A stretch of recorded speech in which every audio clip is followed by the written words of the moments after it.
안녕하세요. 드라마 읽어드리는 채널 리뉴얼입니다. 출소한 요한이의 본격적인 복수가 시작되는 인사이더 9회 리뷰 시작합니다. 우선 지난주 나타난 가면 벗은 선우의 동영상에 대한 이야기를 안 하고 넘어갈 수가 없죠. 민호 동영상이 방영된 이후 선우가 할머니를 죽인 진범이 맞다 아니다로 의견이 매우 분분했는데요.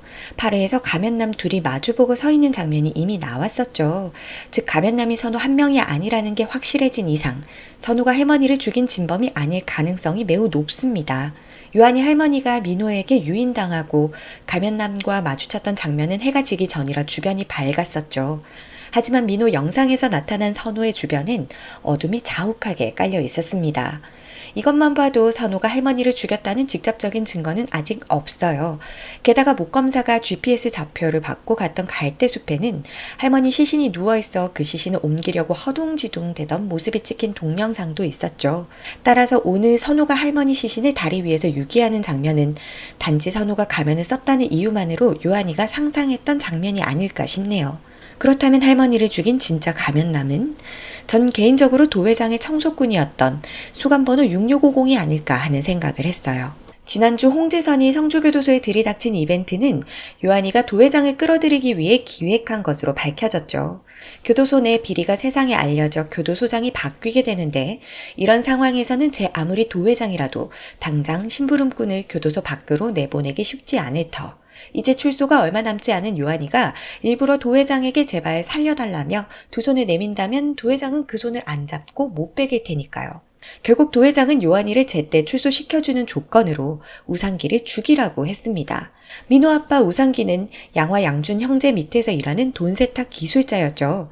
그런데 어느 날 우상기가 누군가에게 납치되어 갑자기 사라져 양 형제의 돈 세탁이 멈춰버립니다. 마카오 산업회에서도 선거 자금이 필요해 하루에 10억씩 출금을 해가고 있는 판에 반년 동안 돈 세탁을 못해 비자금이 수천억 묶여버린 카르텔 쪽도 크게 흔들리기 시작했어요.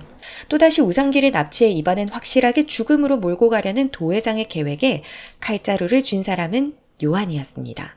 야산에 구덩이를 파고 손발 꽁꽁 묶인 우상기를 해친 후 시신에 불까지 태워버리는 치밀한 준비가 되어 있는데 과연 요한이의 선택은?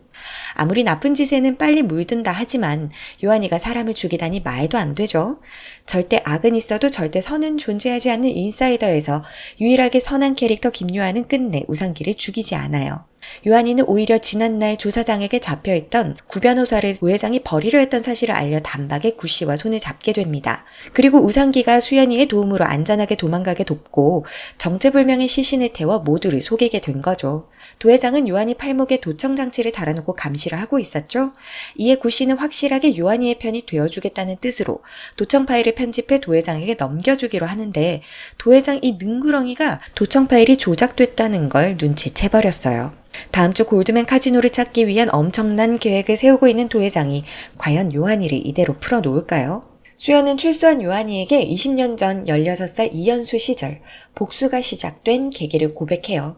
온 나라를 들썩하게 했던 투자 사기 사건에 수연의 엄마가 진범으로 특정되어 스스로 목숨을 끊었었죠.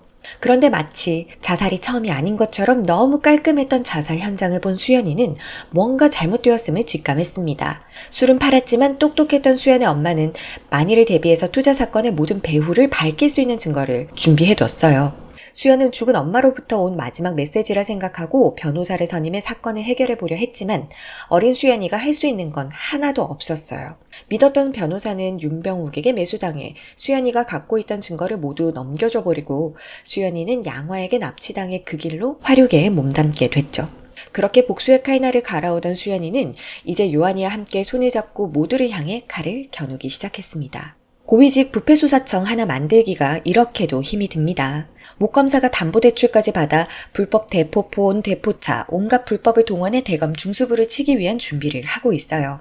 수연의 뒷조사를 하던 목검사가 분명 타겟을 두고 움직이고 있는데 칼잡이가 나타나지 않자 의아해하고 있었죠. 설마 요한이가 수연의 칼잡이로 쓰이고 있는 줄은 상상도 못하고 있을 텐데 결국 목검사도 수연과 손을 잡게 될까요?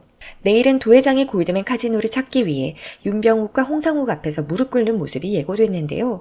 양과 양준 형제가 점점 못마땅해진 윤병욱은 도회장의 제안에 솔깃해지고 이제 무결점 카르텔에 점점 내부 균열이 생기며 한결 복수가 수월해지지 않을까 생각해봅니다. 오늘도 시청해주셔서 감사합니다. 여러분의 구독과 좋아요는 리뉴얼에게 큰 힘이 됩니다.